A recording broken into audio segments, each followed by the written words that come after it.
Hi, kung kayo naman ay naghahanap ng Adele Townhouse dito sa Brighton 2 in Lancaster, New City. Wow, panalo po kayo dito dahil wala na kayong ipapagawa dito. Bakod na lang yung kulang, pwede nyo nang tirahan yung property, no? So ito po ay main road. Yan, pakita ko lang sa inyo ang community. Ayun po, walking distance lang sa unahan ng sasakyan na yan. Nandyan na po mismo yung gate. Walking distance lang po ito sa gate, no? Sa guardhouse. Ang property line natin dito, magmumula yan dito sa bakod ng kapitbahay hanggang dito po sa poste. Lot area natin dito 60 square meter. Floor area is 70 square meter. Adele Townhouse with improvement. Okay? May tiles na po ito. Livable na po yung bahay. Ang ganda po nito dahil ang presyo nito 3,400,000 pesos lang. Panalo kayo dito. Ang kulang na lang dito is fence and gate, no? So ito po ay one carport. Yan. Dito po ang inyong sasakyan. Ito yung magiging lanay ninyo. Yan na lang yung ipapagawa ninyo kapag binili nyo po ito. Old price po ito dahil pag bumili kayo sa developer, around 5.5 million pesos na. Ito, 3.4 million pesos lang. Pagpasok natin sa unit, ganito po yung itsura. Meron lang po tayong caretaker dito kaya nababantayan yung bahay, okay? Naka-tiles na po yung ating flooring. Buong bahay po naka-tiles. At yung ating mga walling po, wala pong tagas siya ng tubig, okay? So, meron lang pong mga retouch o repaint sa bahay na ito, kagaya nito. Minor lang yan. Minor lang po yan. Overall po, very good ang bahay na to. Ito yung bedroom number 1 sa baba. Naka-tiles na lahat yan.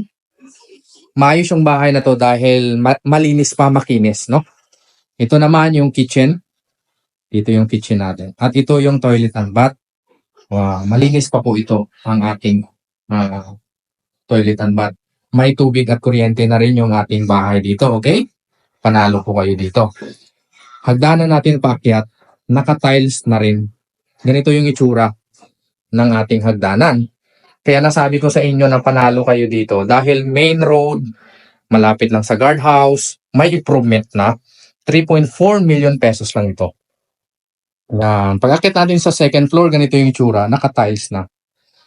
Ito yung bedroom number 2 sa taas. Tiles po lahat yan. Okay? Wala pong tagas ng mga tubig yan. Kahit dito. Yan. Pwede nyo palagyan ng chandelier. Okay? Bedroom number 3. Wow. Diba? Swerte kayo dito kasi titirahan nyo na lang yung bahay. Maghuhulog na lang kayo sa bangko. 3.4 million. At ito yung toilet and bath sa taas. Napakalinis pa nito. Maayos po yung caretaker natin dito. Maalaga sila. Ito yung master bedroom. Di ba? Ang linis, naka-tiles. Diba? Swerte kayo dito. Kunin nyo na po ito dahil pabilisan lang ang mga foreclosed property natin sa bangko. 3.4 million. Dito sa balcony, naka-tiles na rin. Pwede kayong mag-sightseeing sa inyong mga kapitbahay. Ayun po yung gate na sinasabi ko sa inyo, yung guardhouse, yung sa may yellow na sasakyan. Nandyan lang yung ating guardhouse, no?